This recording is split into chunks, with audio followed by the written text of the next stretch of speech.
Imagine a weapon built for one purpose only: to hunt the largest warships on Earth. A missile that flies just meters above the sea, moving faster than sound, leaving defending navies only seconds to react.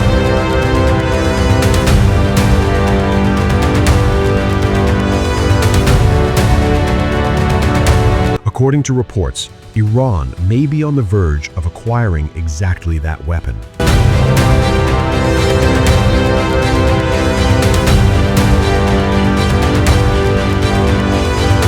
Based on an exclusive report from Reuters, Iran is nearing a deal with China to purchase the CM-302, a supersonic anti-ship cruise missile, often described by analysts as a ship killer.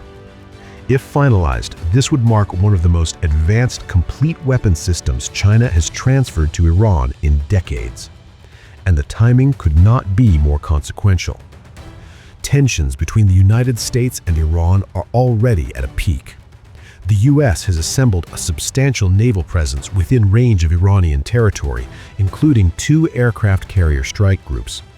Against that backdrop, Iran appears to be moving to acquire a weapon designed specifically to complicate American naval operations. The CM-302 is not dangerous simply because it is fast. It is dangerous because of how it fights.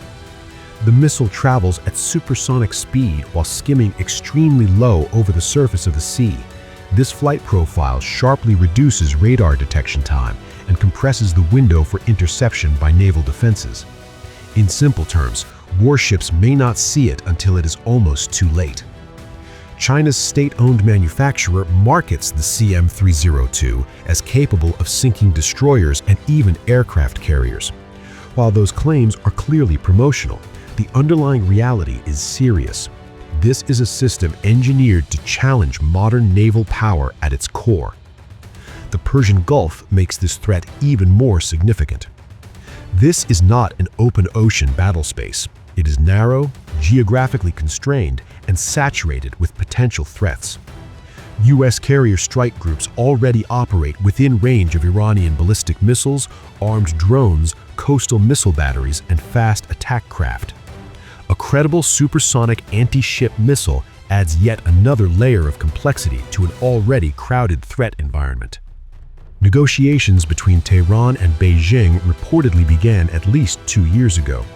According to sources cited by Reuters, talks accelerated sharply after last year's 12-day war between Israel and Iran. Senior Iranian military officials are said to have traveled to China as the deal entered its final stages. What remains unknown is just as important as what is known.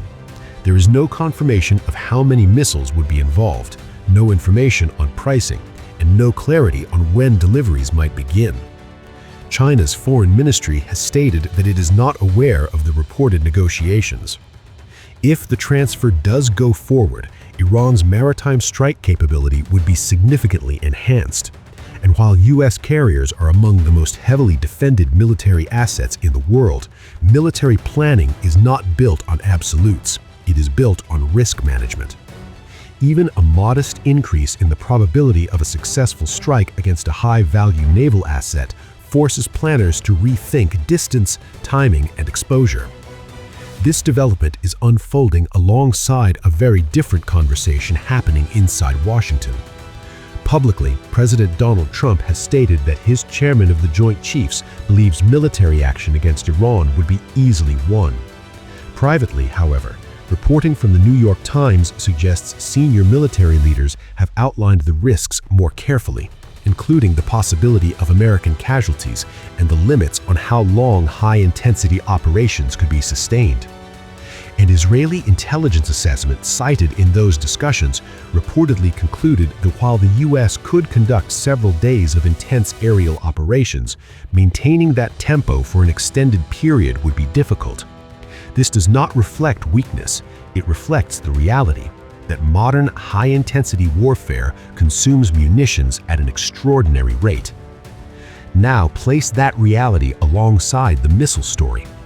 If Iran acquires a weapon designed to threaten carriers, and if U.S. planners are already weighing the scope and duration of any potential strike window, the strategic equation becomes more delicate.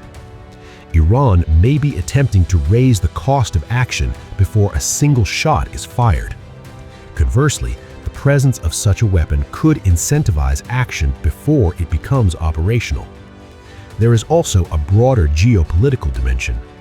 China, Iran, and Russia already conduct joint naval exercises. Washington has previously accused Beijing of supplying missile-related materials to Iran, though not complete advanced systems. A finalized CM-302 sale would signal a deeper level of military alignment at a moment when U.S.-Iran tensions are already dangerously high. It would also suggest that China is willing to assert itself more directly in a region long dominated by American naval power, just weeks ahead of a planned summit between President Trump and Chinese leader Xi Jinping. As of now, there is no confirmed delivery date, no confirmed quantity, and no public acknowledgement from Beijing that a deal is taking place.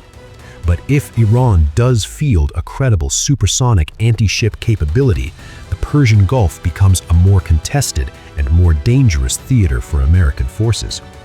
And in geopolitics, sometimes the most powerful weapons are not the ones that are fired, but the ones that force everyone else to rethink their next move.